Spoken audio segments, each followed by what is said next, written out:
Orietta Pelizzari. Correct. Thank you for joining us today. On behalf of ODI and the whole group and myself, I appreciate you coming out. And here we have fashion guru, international fashion industry expert, trendsetter, trend analyst, journalist. I brought this paper because there's so much. And you help out with this. It's this little week in September. I'm not sure anyone's really heard of it too much. Milan Fashion Week and all that jazz. Thanks for coming on by and sitting with me a little bit. Thank you. So let's get it cracking. Let's start from the beginning. Tell me about this journey of fashion, how you got into it from the start, kind of what drove you to fashion and everything in between. How much time do you have? Oh, we'll take the whole day if need be. Please. No, by the way, thank you very much to invite me here and to talk about my journey, about fashion, about the things. What took me to fashion was, of course, my love for art. I'm Italian, I love art. I'm bachelor in art and visual art. Yeah. But then I love the fact that art and fashion can be connected.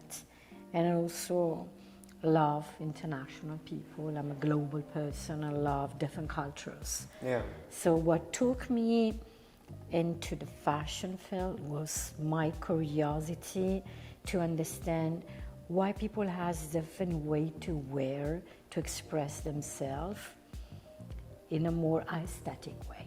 Ah, yeah. I like it. I like it. Well, that's very cool. And what was kind of like your intro to the biz, so to speak? In this week, you mean? So which was my base in this week? I'm sorry. Talking about WebTech or talking about the fact that it was in New York? Pardon me. Tell me about the early stages. You mentioned you went to art school. Okay. So high school was focused on art. My university school was focused on art. And then I went to marketing and international relations, color design in Milan, in London, in Stockholm. So I needed to have several preparation at that time. Just think about at that time, I was a cool hunter, and that my job was going around the world and looking what was interesting in art, lifestyle. That was my major job. Yeah, totally. And then it took me immediately inside of Milan Fashion Chamber, Italian fashion organization, and my job always being to be the outsider, searching around the world and reporting to Italian brands what's going on and how they can build their brands to attract international consumer. So, and this is of course my current job. Yeah, I love it. No, that is very, very cool. And so, back in high school, we started there, building it out from the bottom to the top. Did you have any inspirations? Anybody you greatly admired that was like, oh, I really, really like what they're doing. I like what I'm seeing, and I want to be like them someday. Very good question. In this case, it's a really good question. Thank you. Actually, I love to travel. That's what I really love. I love art. I love the aesthetic. Yeah. So the people inspire me most, they were not really famous celebrities. No, not really. Underground. Yeah, I do. I always had underground people that were working around in many different places, connected to art, cosmetic, beauty. So they were my inspirational people. I wanted to reach out them. Yeah. I wanted to live like them, jumping from one place to another one. Let me say that I always been like this, a nomadic person. So that was my point. Living in one country and then stay another week in another country, that was my dream. And at the end, I realized that. And I always have this kind of idea. I want to do this. Let me work out to understand how can I reach out this, how can I put the people together, and I want to do this project to that specific places. Basically, my job is a mixture between PR, styling, so understanding the style, product, industry trends, and international marketing. Got it. This is the way I'm working. So I have a lot of friends, and talking with them, we say, okay, why we don't do this? Why we don't make this kind of things? And then I put all the people together. This is a little bit the point. So my inspirational, back to your question, are really the person that can travel, they can meet different people, and they can put on the stage something that never happened before. Yeah. Which is more or less the reason why I'm here. Yeah, now. totally.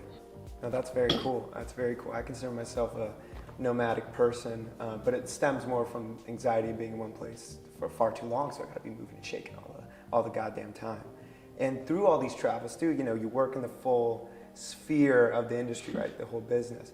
In terms of this admiration for art, all these industries, fashion, all these interests, is there a certain sector that you enjoy? Is it more clothes? Is it more, you know, physical products? Is it, you know, maybe it's just art, and maybe it is just art in general, which is a fair answer as well. Is there something you truly enjoy the most of diving into and sinking your teeth into? Art the most. Art installation, maybe mix it with sound, experience. Contemporary art is my best. Yeah. I study all the art, starting from the prehistoric and all the things, The because whole when you bachelor in Italy, you must learn it. But contemporary art, I do think is the actual expression of every cultures. So for this reason, I love when I travel to China, Korea, Japan, South Africa, which are the places I love most, even Middle East. I love to see true art, the different voices. But mainly when the art is experience art, where the sound is involved and the smell is involved. It's something that you have to breathe and live. This is because fashion is the same things. When we dress up, we want to express our body. We want to express our moment, which is absolutely the same with art. You have underneath so many different messages about your body, sexualities, beauty, and so many different things. Struggle in psychology. And these are the two elements that are very important. But of course, because I have to be a business person, so you have to trickle down. Trickle down, first. Absolutely. So trickle down means product, physical product. When you touch it, when you feel it, when you wear it. So this is the expression of fashion. Even when you sit, interior design is one of the place where I'm working. When you sit, you touch, you feel comfortable. Well, I'm here for that, and this is a very gorgeous room we're in. Shout out Hamptons Tech Week and James Lane Post for bringing us on out here, making we can come together in this gorgeous scenery. And so through the whole years, through the youngin' to where you are now, and obviously industry expert, come on. What are some of the skills you picked up? Maybe it's involved in the travel. Maybe it's going from A to B to C. To really, you know, when somebody sees Orietta and they're like, well, she's got it figured out. She's making it happen. She's God in fashion. How can you basically advise them, say, you need to, you know, you got to do this, you got to do this, you got to, you know, maximize these opportunities. How would you set that up for these? From A to Z, for sure, open the mindset. So look between layers. This is very important. And train yourself. Train yourself to be an expert technically, but also emotionally. So don't stay on the surface. Why I'm saying this? Because I love technology. I love everything is online. I love everything. I have my avatar. I jump inside a metaverse immediately. I love this kind of things. So but it's very important to know both. Yeah. It's so important to be expert in things, and if you are not, ask to someone to teach you. So this is another skills. You never end to finish, to learn, to appreciate, to grab new information, be curious. Somebody can teach you something new. Yeah, come on now, we learn every day. Absolutely, you learn every day, but you don't have to close your eyes. So which means, even if I knew what I like, I love to jump inside the situation. They are absolutely not my situation. Maybe spend time with people that live in a completely different way. And I like to see what they think, to see what they are doing. I can say, okay, it's not for me, but I want to learn it. Yeah. So this means to be open-minded. Of course, traveling makes you learn it. Oh yeah, ups the culture a bit. Absolutely.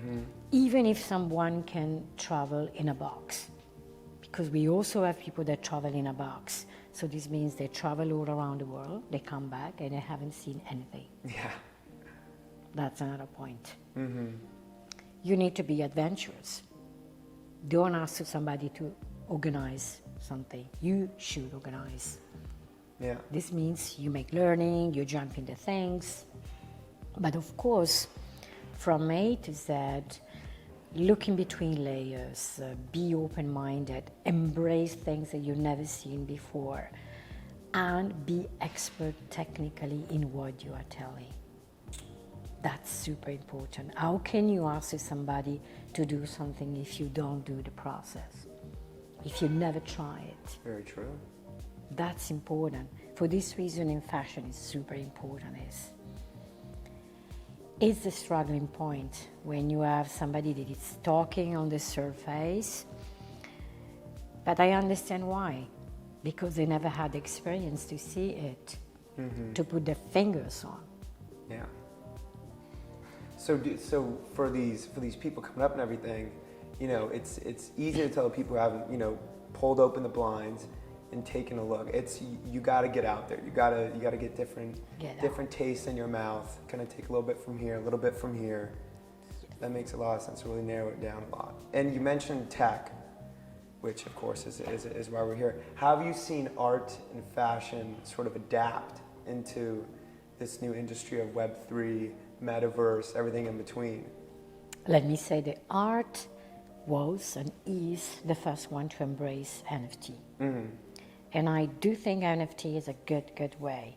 It's a really great way, because NFT is a way to tell something beyond the scene, to give a certification, to give an imprint. I'm not sure how much we can transport NFT to fashion, because it's depending, fashion is unfashion. We have different level. We have mass market, we have premium, we have luxury, we have so many different things. But I do think tech can help a lot. And art was the first, absolutely. And immediately closer, we have fashion, because where you have art, you have fashion, always. Because the meaning of art is to looking forward. The meaning of fashion is looking forward and anticipate what people want to wear. Tech is everything. Tech is a way to talk, to share the things, to understand things. Tech is also the way to build a product, technically. Well, that makes a lot of sense. And with, you know, it's sort of lowered the barrier of entry for artists to come in, so to speak, to really get their foot in the door. Because I mean, anyone can truly, you know, make something and then, you know, mint it and toss it up for people to take a look at, and, you know, for people to see. And kind of a combo to this question, if you will, is with that being a newer kind of breakthrough for artists, that in combo with, let's say, the fact that e-commerce is a huge thing now in fashion for people who are starting their own brands, deciding to build out their portfolios without having to take the traditional route. You know, they can kind of streamline the process. What's your perspective on this lower barrier of entry? Do you think, in a way, are you a little bit hesitant to indulge all these things? Because maybe it's like, oh well, this isn't up to the standard that sometimes you had to hold to get into a store, to open up a store and all that jazz. Are you? Well, let me say this: are you inviting of these new artists, or do you say no? You wave a finger at these new artists. Wow. You asked me many different things. That was many different questions. Many different questions. I'm not against e-commerce, absolutely not. But in my opinion, physical is the best. Yeah. Absolutely the best. Because through e-commerce, you don't buy a product. You buy just a layer that helps you to satisfy your need to do something. To do something and to have this kind of idea of surprise. I pick this, I pick that, I pick that. Through e-commerce and online, you can search, you can read, you can compare, you can learn it, how many different things. You can have it. But it's not the same on the physical things. And this is what's going on now. After COVID, we see that COVID was a time of e-commerce. Yeah. But as soon as they reopen, let me say, the physical world, people want to get inside of a store. Because when you are inside of a store, you touch the product, you feel it, you try it, and maybe you have no idea to buy it, and you buy it. Yeah. Like, this looks too good to give up. Absolutely. This is the way. You buy, you talk, you relate to somebody else. It's the moment on the store to relate with somebody else, to talk, to share your expertise, to tell, I know this, I know that, tell me more about the story of these brands. And this is very intriguing things. Of course, I'm talking about a certain typology of store. Yeah. Multi-brand store, concept store, where the shop assistant is very skilled in telling you the different stories. And then they can also use Instagram and show you a little bit the things. Yeah. But that's make a lot of difference. And someone's walking you through that whole process. Absolutely, that's the process. In the world, everybody can find their own space. I totally agree. We have mass market, we have premium, we have this and that. But literally speaking, when you are walking by a street and you find a small store, you get inside, you are attracted by the music, by the smelling, by the design. Yeah. And maybe they offer you something to drink and eat, and then you find something, you think, oh wow, how lucky I am. I found this niche product. It's an experience. It's an experience. It's something like when you listen music. I love to listen music, but I don't like to listen to music that everybody make every day so massive. I like when somebody is making some unusual electronic experimental music. I love it. Yes, because you found this kind of unusual sounds, put it together, and something that you can also dance a little bit, but it's unusual. You feel it's different. Yeah. You know something's a little off, but on with it. Yeah, but you have to recognize it. Yeah, no, absolutely. And going off of you go into a store, you don't know, you're like, I'm not really looking to buy anything, I'm looking to peek around. I don't know how many times I've been in like a Nordstrom's, and all of a sudden I'm leaving with bags. And I don't know how the hell this happened. It's like a flash of lightning, and all of a sudden I have 8 new pants. But I'm not against it. I'll take it. I'll take it. They look great. I enjoy it. I totally agree. Just let me, you get the right example. We are not against of it. Yeah. It's important to have a different opportunities. It's so important this. But trust that the same person can jump in Nordstrom. I can also go in a little store, can find one designer, or can also make it personalization and customization, all the different things. This is the beauty of things. Yeah. Collectors. What I love is the collector.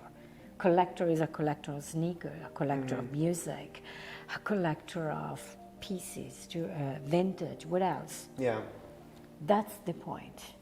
It's a little bit, this is, in my opinion, make and set up the voice of the personality of a person. No, that adds up. I'm with you on that one. And then going back to the younger people coming up and all that fun stuff. Do you find these young, fresher voices, while we chat about the whole experience of different coming to the store, the voice of the newer generations emerging in the fashion, bringing maybe some different stuff, maybe some spooky music, do you find that their voice is important? It needs to be here to change the game. It needs to be here to elevate things. Their different point of views, things of that nature. Of course, definitely. We need these voices, absolutely. Because most of the time, the bigger decisions are made by, can I say, senior people, older people. They make the decision. Do you know how many times I'm around a table and I have many other decision makers in the industry, and I have to put on a table and say, guys, nobody of you, it's even millennials. So come on, how can you decide something that the people will buy are Gen Z? Come on, where's a Gen Z? We need a Gen Z close to us. We need to listen them. Of course, they need to learn many different things because they need to have their adventure in life. Of course, of course. But please listen. That's the point. I'll join that table. If that's you inviting me to sit there, course. I'll show up. I'll be there. I will. I will indeed. Absolutely, definitely. This means to see between layers. Don't just say, oh, somebody told me that by the statistic, Gen Z buy this. Who care about statistic? I want to see quality thing. I want to listen to the voice. That's more different. I like that. I like that. And through all your works, through all the years, is there a sort of, mission of what you're what you have accomplished, and what this is my save the whales right here. This is my grand question. Is there a mission through all the works, everything you've done, that there's sort of this beaming light you look at, or motto you take with you, like, I want to leave this impact, so to speak? Do you have that? Yes, of course I have Of course. Of course I have, and even, again, is a reason why I'm here. So my impact is to put together different cultures. This is my goal, is to put them together, which is absolutely difficult. Not because they have different color of skin, it's not this. In Italy and Europe, it's not really this. It's because it's a different cultural mindset.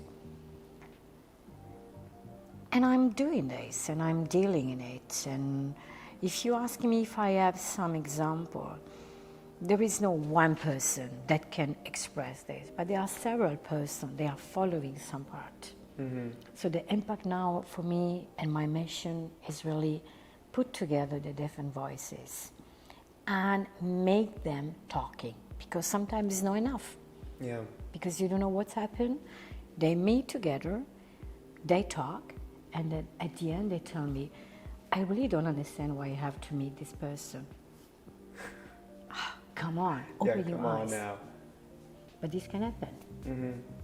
I think we need more and more people that try to grab different people together and say, okay, let's set up the conversation. And these are our goal. And this is for this. For this reason, I love to be here. I love to be with Philly Tribe, because Philly Tribe it's really making an impact. I saw that Instagram post.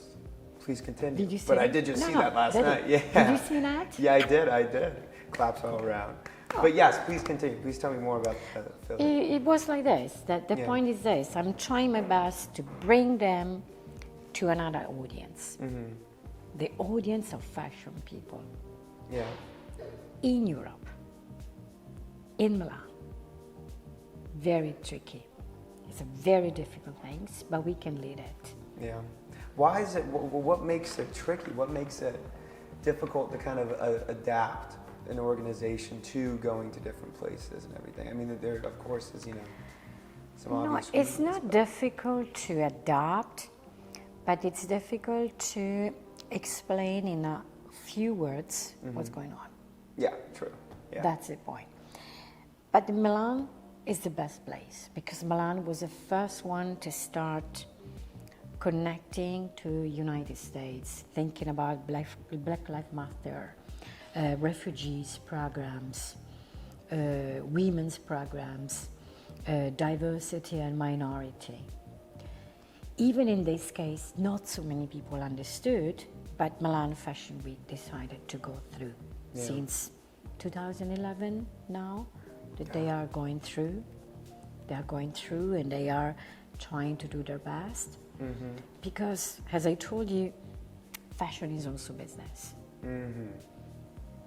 You need to have the emotional aspect, the social aspect, artistic, and the business. Yeah, there's a lot of arms that create A this lot of things are going on. So for this reason, when you have big groups in mass market, and they have to sell and sell and sell and sell, volumes are the most important. But beside it, how can you speak a voice of something more consistent, which is ethical? In that case, it's greenwashing. So this is the tricky point. Yeah. So to be careful to make people understanding it, this is not greenwashing. This is more consistent. This is the way that Phil is doing and acting in US, but now we have to use a different language in another place. Yeah. Because language is another very important thing. I give a very simple example. The English words you use are not so easily understandable from an European person. Of course. Yeah. It's so simple. So you use some word and they use others. You have to set up on the right words. Imagine when you go to South Korea. Even if you speak in English, they have different sentences, different expressions. So you need to set up with them. Even go to South Africa. It's the same things. And everybody are always talking about it in English. This is a very simple example of the local slang, or the way to define the things, or the way to speak your voice. It's very important, this. Yeah, and I think some things might be misinterpreted. You know, people they don't grasp it as toughly, as hardly as they should. That makes a lot of sense. And I've heard many things about Philly. It sounds like it's going to be it's something real incredible in the works. So congrats. That is incredible. If you travel to Asia, you learn a lot of things. Asia was my first place where I learned this international, incredible way to relate to them. And at the beginning, it was really like, oh, come on, I'm Italian, I'm talking too much. Yeah. And they didn't understood anything. So I have to learn to use 3 words. That's it. Ooh. Yeah. I would fail at that. I like You can speak like... Yeah. But for me, it was a lesson. Because I remember my first presentation, and I was seeing everybody look at me like, I don't understand nothing. So I said, okay, let me repeat again, but with 3 words. That was much better, and everybody was, oh, now I understood. Yeah, there we go. Now we hit the So mark. making mistakes. Yeah. But I tell you this kind of story because when you trickle down this, you want to make an impact, you have to adapt to the culture of somebody else. That's important. Yeah, no, absolutely. Well, Orietta, thank you very much for sitting right there and talking to me. I really appreciate you coming down. And again, on a whole of ODI, thank you for chatting with us today. We got pizza in the house. I'm sure I'll let you leave to go consume a little bit, but thank you very much. I love this. Thank you very much to sit with me and to listen my story. My pleasure. My pleasure. Thank you so much.